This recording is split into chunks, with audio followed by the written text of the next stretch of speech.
Picture this. You've done everything right. Cut back on takeout.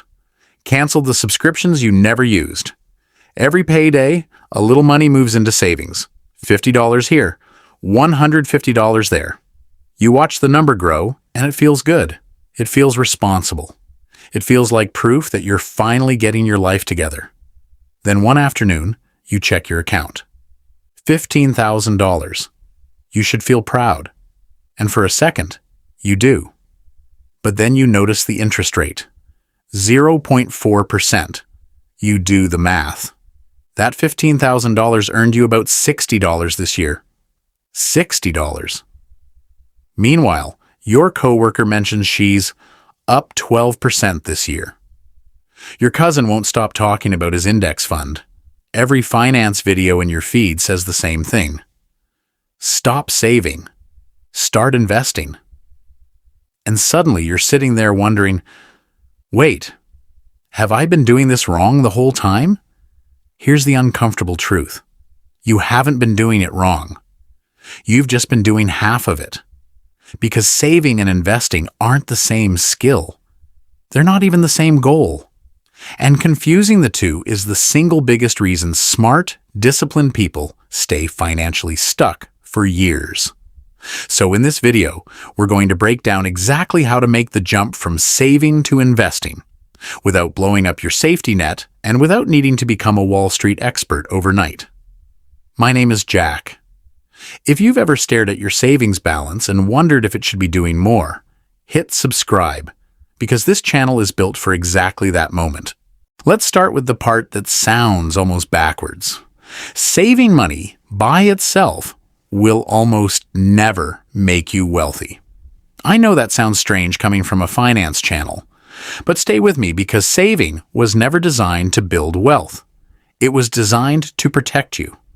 Savings and investments have two completely different jobs. Savings protects your money. Investments grow your money. One is a shield, the other is an engine. And most people spend their whole lives holding a shield, wondering why they're not moving forward.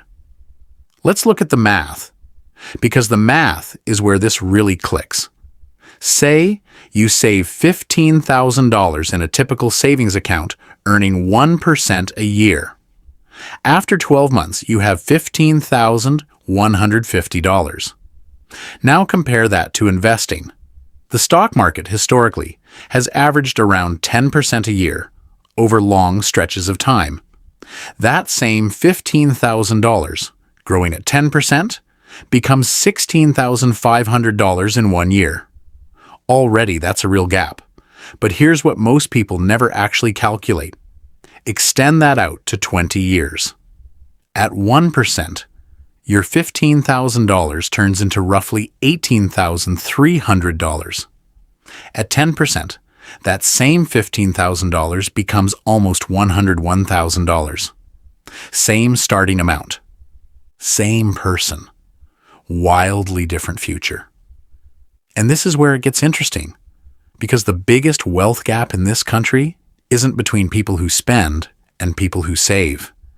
It's between people who save and people who invest. Most people never make that jump. And here's the part that surprises people. It's not because they don't understand the math. It's psychology. Saving feels safe because you can see it. It sits there. It doesn't move. It doesn't drop 4% on a random Tuesday because of some headline you don't fully understand. Investing feels risky because it does move. Up 1 month, down the next. And that unpredictability is enough to keep millions of people frozen in the safe lane forever. Now you might be thinking, okay, Jack, that's fair, but I genuinely don't want to gamble away money I worked hard for. Totally fair. And that's exactly why this transition should never happen all at once. It should happen in stages. Here's the path. Step 1. Build a real emergency fund first. Before a single dollar goes toward investing, you need 3 to 6 months of essential living expenses sitting in cash. Not almost cash. Actual cash in a savings account you can access immediately. This money isn't for opportunities. It's not for The market looks cheap right now. It exists for one purpose only: job loss, medical bills, a car that suddenly dies on you. The part nobody warns you about is this: the number one reason people panic sell their investments isn't bad investing. It's bad timing forced on them by an emergency they weren't prepared for. An emergency fund doesn't just protect you from life. It protects your investments from your own life. Step 2. Mentally separate your money into 2 buckets. This one step alone will change how you feel about money. Bucket 1 is safety money. Bucket 2 is growth money. Safety money stays still. It's boring on purpose. Growth money is allowed to move because its entire job is to grow over decades, not stay flat over months. The moment you separate these two mentally, the anxiety drops. You stop checking your investment account every day expecting it to behave like a savings account, because you already know it's not supposed to. Step 3. Start small. Smaller than you think. One of the biggest myths in personal finance is that investing requires thousands of dollars to count. It doesn't. Most brokerage platforms today let you start with $50 or $100. The goal at this stage isn't to get rich. The goal is to build the habit, because habits compound just as much as money does. Someone who invests $100 a month consistently for 15 years will almost always outperform someone who waits for the perfect $10,000 moment that never comes. Step 4. Keep your first investments boring. This is where a lot of beginners sabotage themselves.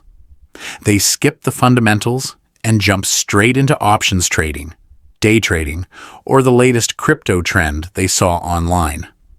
But the data tells a different story. Simple, boring investments consistently outperform complicated ones over time. Take index funds, for example. Instead of trying to guess which single company will win, an index fund spreads your money across hundreds of companies at once. Automatic diversification, lower risk, long-term growth, without needing a finance degree. Even Warren Buffett, arguably the greatest investor alive, has said repeatedly that most people are better off in low-cost index funds than trying to pick individual stocks. If it's good enough for Buffett, it's good enough as a starting point for you. What separates investors from gamblers isn't stock picking. It's consistency. It's called dollar cost averaging, and it's almost unremarkable in how simple it is. Let's run a quick example. Say you invest $300 every single month into the market. If it averages 8% a year, after 25 years, you'd have roughly $285,000. Here's the part that should stop you for a second. You only put in $90,000 of that yourself. The other $195,000? That's compounding. That's your money making money while you slept, worked, took vacations, and lived your life.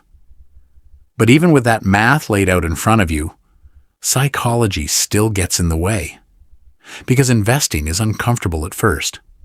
Markets dip. Headlines get dramatic. People panic and sell at exactly the wrong moment. And this, right here, is the line between an investor and a gambler. Not intelligence, not luck. Discipline.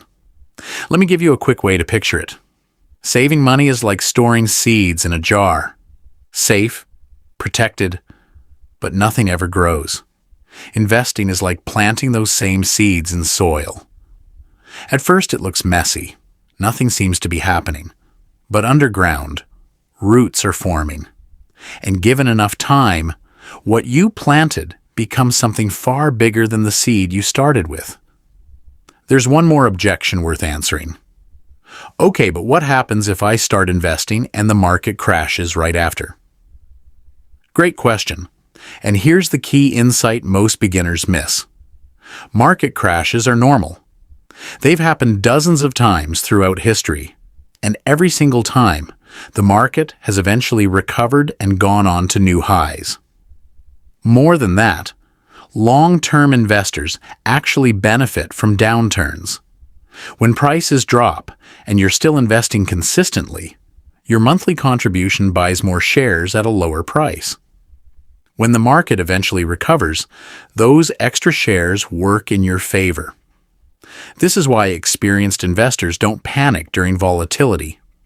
They're not thinking in days or weeks, they're thinking in decades. So let's bring this all together. Step 1. Build a 3 to 6 month emergency fund before you invest anything. Step 2. Mentally separate safety money from growth money. Step 3. Start investing small, but start now. Step 4. Keep your early investments simple. Index funds over guesswork. And Step 5. Stay consistent and let compounding do the heavy lifting over time. The truth most people learn too late is this: saving gives you stability. Investing gives you freedom. You don't have to choose one over the other. The earlier you learn to use both together, the sooner your money starts working as hard as you do. If this video helped you see the path from saving to investing more clearly, hit subscribe. There's a lot more where this came from. And I'm curious, right now, are you still in the saving stage, or have you already made the jump to investing? Let me know in the comments. Because the moment you make that transition, that's the moment your money stops just sitting there and starts actually working for you.